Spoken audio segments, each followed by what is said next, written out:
নমস্কার সবাইকে ওয়ান্ডার মহুয়ার নতুন আরেকটি ভিডিওতে সকলকে স্বাগত জানাই। আজকে রবিবার আর এখন বেলা ওই 10টা মতন। তাহলে আজকের ভিডিওটা শুরু করা যাক। আজকে একটু বেলা করেই ভিডিওটা শুরু করলাম।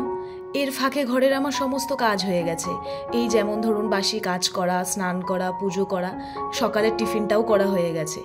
আজকে একটু এই ডাইনিং এরিয়াটা পরিষ্কার করব। সোফা টোফাগুলো একটু নোংরা হয়েছে, তাই ভাবলাম আজকে একটু পরিষ্কার করে নিই। আর আজকে ঘরের কাজগুলো একটু তাড়াহুড়ো করেই সারতে হবে। আর তার সাথে সাথে দুপুরের খাওয়া দাওয়াটাও একটু তাড়াতাড়ি করতে হবে, কারণ পাড়ায় আজকে একটা সাংস্কৃতিক অনুষ্ঠান আছে ওই রবীন্দ্র নজরুল জয়ন্তী উপলক্ষে। সেইখানে আমার একটা নাচের কথা আছে, ডোডো গান গাইবে, তো সব মিলেই একটা তাড়াহুড়োর ব্যাপার আছে, তাই সমস্ত কাজ একটু তাড়াতাড়ি করেই সারতে হবে।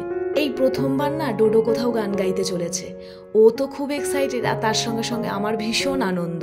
আসলে আমাদের ঘরে আমরা তিনজনেই তো নাচ করি, কিন্তু এইবার ও বলল আমি একটা গান গাইবো, তাই এই 3-4টে দিন ধরে ওকে একটা রবীন্দ্রসঙ্গীত তুলিয়েছি, মানে ওই খালি গলাই গাইবে। ছোটবেলায় আমিও গান শিখেছি বাবার কাজের সূত্রে। যখন আমরা আগে আগরপাড়ায় থাকতাম, তো সেখানে আমিও গান শিখেছি, কিন্তু গানটাকে নিয়ে আর বেশি দিন চর্চা করা হয়নি।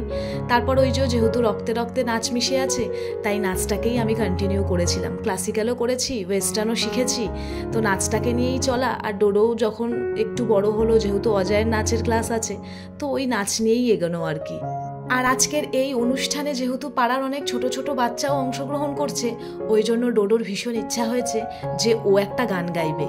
এই ডাইনিং এরিয়াটা আমার এতটাই ধুলো ময়লা হয়, কিন্তু আমি বুঝতে দিই না, জানেন তো। আমি প্রত্যেক দিন এই জায়গাগুলো পরিষ্কার করি। একদিকে তো রাস্তার ধারে ঘর, তারপর প্রতিনিয়ত গাড়ি চলেছে, কোনো সময় গাড়ি চলাচল বিরাম নেই, সেই জন্য আরও ধুলোগুলো ওড়ে। দাঁড়ান আপনাদেরকে একটা জিনিস দেখাই। এই দেখুন, সুপার হিরোগুলো হয় না, ওগুলোর মধ্যে বসে বসে সাদা রং করে এই পোশাকগুলো পরিয়েছে। এটা নাকি শিব ঠাকুর, সব থেকে স্ট্রংগেস্ট শিব ঠাকুর। তো ও পড়াশোনার ফাঁকে যখনই সময় পায় এইগুলোই করতে থাকে।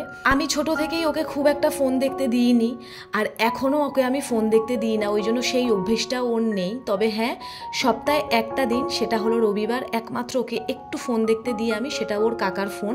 আর ও জানেন তো, ফোনে এই সমস্ত জিনিসই দেখে, কিভাবে কোনো জিনিস তৈরি করা যায়, নতুনত্ব জিনিস কিছু আবিষ্কার করা যায়।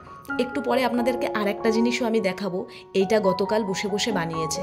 আমি আগে এই জায়গাটা একটু পরিষ্কার করে নিই, তারপর আপনাদেরকে দেখাচ্ছি। ডোডো তো ছোট থেকেই ছবি আঁকতে ভালোবাসে, ও ভীষণ ছবি আঁকে। এখনও অবসর সময় ধরুন একটা বাইরে কোনো জিনিস দেখে এসেছে, সেই জিনিসটা ও ঘরে বসে বসে আঁকে। ওর প্রথম যদি বলেন কোনো ছবি আঁকা, সেইটা হলো বজরংবলী। ও ছোট থেকেই ভীষণ বজরংবলীর ভক্ত, আর ওর জন্যই কিন্তু আমি মঙ্গলবার বজরংবলীর ব্রত পালন করি। আপনাদের যদি ইচ্ছা থাকে আমাকে কমেন্ট করে জানাবেন, একদিন আমি আপনাদেরকে ডোডোর সমস্ত আঁকা, ওর এই সমস্ত তৈরি জিনিস, এইগুলো আমি আপনাদের সঙ্গে শেয়ার করব।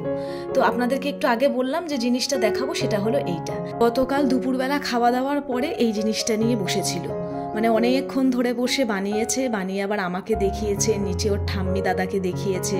কোনো একটা জিনিস বানালে আবার সবাইকে দেখাতে ভীষণ ভালোবাসে, তাই আমি বলেছি এইটাকে আমি খুব যত্ন করে রেখে দেবো। খুব ভালো লেগেছে আমার। তো চলুন, অনেক কথা বললাম আপনাদের সাথে, ওইদিকে আমার কথা বলতে বলতে সমস্ত কাজও গোছানো হয়ে গেল। আজ বিকেলে তো হবে না, তাই ভাবছি আগামীকাল বিকেলবেলা আমার যে টিভি ক্যাবিনেটটা আছে, তার মধ্যে কয়েকটা জায়গা এখনও খালি আছে, তার জন্য কয়েকটা শোপিস কিনতে যাব। অনলাইনেও বেশ কয়েকটা দেখে রেখেছি, অজয়কে দেখাবো, দেখি কোনটা ভালো লাগে, সেই মতন কিনবো। আসলে যখন ফ্ল্যাটে ঢুকেছিলাম তখন তাড়াহুড়োর মধ্যে এইগুলো আর কেনা হয়নি, তো ভাবলাম কিনে আবার টিভি ক্যাবিনেটটাকে একটু সুন্দর করে গোছাতে হবে। ঘর গোছানোর জন্য আরও কয়েকটা জিনিসের অর্ডার দিয়েছি, সেগুলো আসুক, সব একবারে আপনাদের সঙ্গে শেয়ার করব। আর এই দেখুন, এই সিজনের প্রথম ঘ্যাটকোল বাটা আজকে রান্না করেছি, মাসি পাঠিয়েছে। আর আরেকটা জিনিসও আপনাদেরকে দেখাচ্ছি, দাঁড়ান। এই দেখুন, এগুলো কি বলুন তো, কি বড় বড় দেখেছেন? মাসি পাঠিয়েছে। মাসি গল্প করতো, আমাদের এখানে তো এগুলোকে ডেউয়া বলে, আপনাদের কোথায় কি বলে আমাকে কমেন্ট করে অবশ্যই জানাবেন। মানে আমি এত বড় ডেউয়া এর আগে কখনো দেখিনি। মা গেছিল, তাই মাসি পাঠিয়েছে। আমার বাড়ির সামনেও একটা গাছ আছে ডেউয়া ফলের, এই দেখুন, আমার ব্যালকনি থেকে পুরো দেখা যায়। এই গাছের ডেউয়াও সেদিনকে খেয়েছি, বেশ মিষ্টি।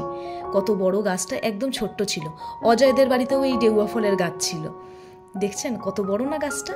তো একটু রোদ্দুরে দিয়েছিলাম, তো এখন ঘরে নিয়ে গিয়ে রেখে দেবো। এখনও খাইনি, খেয়ে দেখতে হবে কেমন। আর এই দেখুন, আমার ঘরের আরও একটা গাছ এসেছে, এটা টিভি ক্যাবিনেটের ওখানে রাখবো। তো এটাকে একটু ভালো করে পরিষ্কার করে নিচ্ছি। এখনও আরও অনেক গাছ আসা বাকি আছে, সব আপনাদের সাথে আস্তে আস্তে শেয়ার করব। তো এই গাছটাকে এখন ভেতর দিকে রাখবো। টবটা খুব সুন্দর হয়েছে, এত ভালো লাগছে আমার। অজয় দেখি কালকে নিজে একদম গাছ কিনে টবে রেডি করিয়ে তারপরে দেখি ঘরে নিয়ে এসছে। চলুন এটাকে এখন টিভি ক্যাবিনেটের সামনে রেখে দিই আর দেখি কেমন লাগছে দেখতে। জানেন তো অজয়ের সাথে সাথে এখন আমারও গাছের নেশা হয়ে গেছে, ওই একসাথে থাকতে থাকতে আর কি। তো আসল কথায় আসা যাক, আপনারা অনেকেই আমাকে প্রশ্ন করেছেন যে দিদি আপনার ফ্ল্যাটটা কত স্কোয়ার ফিট। তো চলুন আজকে আপনাদেরকে ডিটেলসে বলবো। তো তার জন্য আগে আমি আমার এই সিঙ্গেল রুমটাতে যাই, সেইটা আপনাদেরকে একটু ডিটেলসে দেখাতে হবে। তো এই রুমটা আমি এর আগেও আপনাদের সাথে শেয়ার করেছি, আর এই দেখুন কত সুন্দর জোগাড় করে রেখেছে। পিয়ানোটা নিজেই করেছে সমস্ত কিছু, ঘর থেকে আমার একটা ওন্না নিয়ে এসে স্টাডি টেবিলে চেয়ারটা এখানে বসিয়ে এটাকে এসে মাঝে মধ্যে ঘরে বাজায়। তো এই যে এই পাশের যে দেয়ালটা আপনারা দেখছেন, দাঁড়ান একটু ভালো করে দেখাই। এই যে এই আমার সোজাসুজি যে দেয়ালটা, এই দেয়ালটার থেকে মানে এই দেয়ালটার থেকে আগে আমার ওই ফ্ল্যাটটাতে যাওয়া যেত। তো চলুন এবার আপনাদেরকে আগে ঘরে নিয়ে যাই, নাহলে বুঝতে পারবেন না। এই যে আমার এইখানের যে এরিয়াটা, এই যে আমার বাথরুমের একদম যে সোজাসুজি আপনারা যে দেয়ালটা দেখতে পাচ্ছেন, একদম আমার হাতের সোজাসুজি এখান থেকে মানে ওই পাশে যে দেয়ালটা দেখালাম ওখান থেকে আর এই জায়গাটা থেকে আমার এই ঘরে আসা যেত। মানে ওখান থেকে একদম লম্বাভাবে এই ঘরে আসার পুরো রাস্তা ছিল। আর আমার বাথরুমের দরজাটা ছিল এই পাশটাতে। এই যে আমি একদম এইটাকে পুরো পার্টিশন দিয়ে ওই ঘরটাকে পুরো আলাদা করে দিয়েছি, আর বাথরুম এরিয়াটাকে আমি একটু বড় রেখেছি। এই দেখুন, আর ওই পাশে যে দরজাটা দেখছেন ওটা আমার কোমোড এরিয়া, ওটা আমি একদম আলাদা করে দিয়েছি। আর এইটা হচ্ছে স্নান করার জায়গা।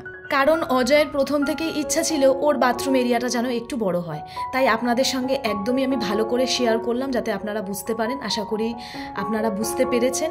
তো আমার এই টোটাল যেটা আপনাদেরকে দেখালাম এইটা মিলিয়ে আমার হচ্ছে 1400 থেকে একটু বেশি আছে, মানে 1400 স্কোয়ার ফিটের থেকে একটু বেশি আছে। আশা করি আমি আপনাদের প্রশ্নের উত্তর দিতে পেরেছি, আপনাদেরকে একটু ভালো করে বোঝাতে পেরেছি। কারণ আপনাদের অনেকের এইটা জিজ্ঞাসা ছিল যে আমার ফ্ল্যাটটা কত স্কোয়ার ফিট। সকাল থেকেই আজকের মন মেজাজটা না ভীষণ ভালো। আসলে বাড়ির সামনে কোনো অনুষ্ঠান হলে দেখবেন মাইক বাজলে ভীষণ ভালো লাগে না? আসলে 2.5-3 বছর ধরে তো এগুলোকে খুব মিস করেছি, সেই জন্য। তো ওই দেখুন এটা আমাদের ক্লাব, আর ওই যে ওখানে স্টেজ হয়েছে ওখানে আজকের অনুষ্ঠান হবে। আর এখন তো ব্যালকানিতে দাঁড়িয়েই পাড়ার দুর্গাপুজো, কালী পুজো সমস্ত কিছু উপভোগ করতে পারবো। তো চলুন এখন গাছে একটু জল দিয়ে দিই। জল দেওয়ার কাজটা যদি এগুলো আমি করি না, এগুলো অজয়েরই কাজ, কিন্তু দেখলাম মাটিগুলো একটু শুকনো হয়ে রয়েছে, গরমে গাছগুলো কেমন হয়ে আছে, তাই ভাবলাম একটু জল দিয়ে দিই। ওই যে আগেই বললাম অজয়ের সাথে সাথে আমিও গাছপ্রেমী হয়ে গেছি।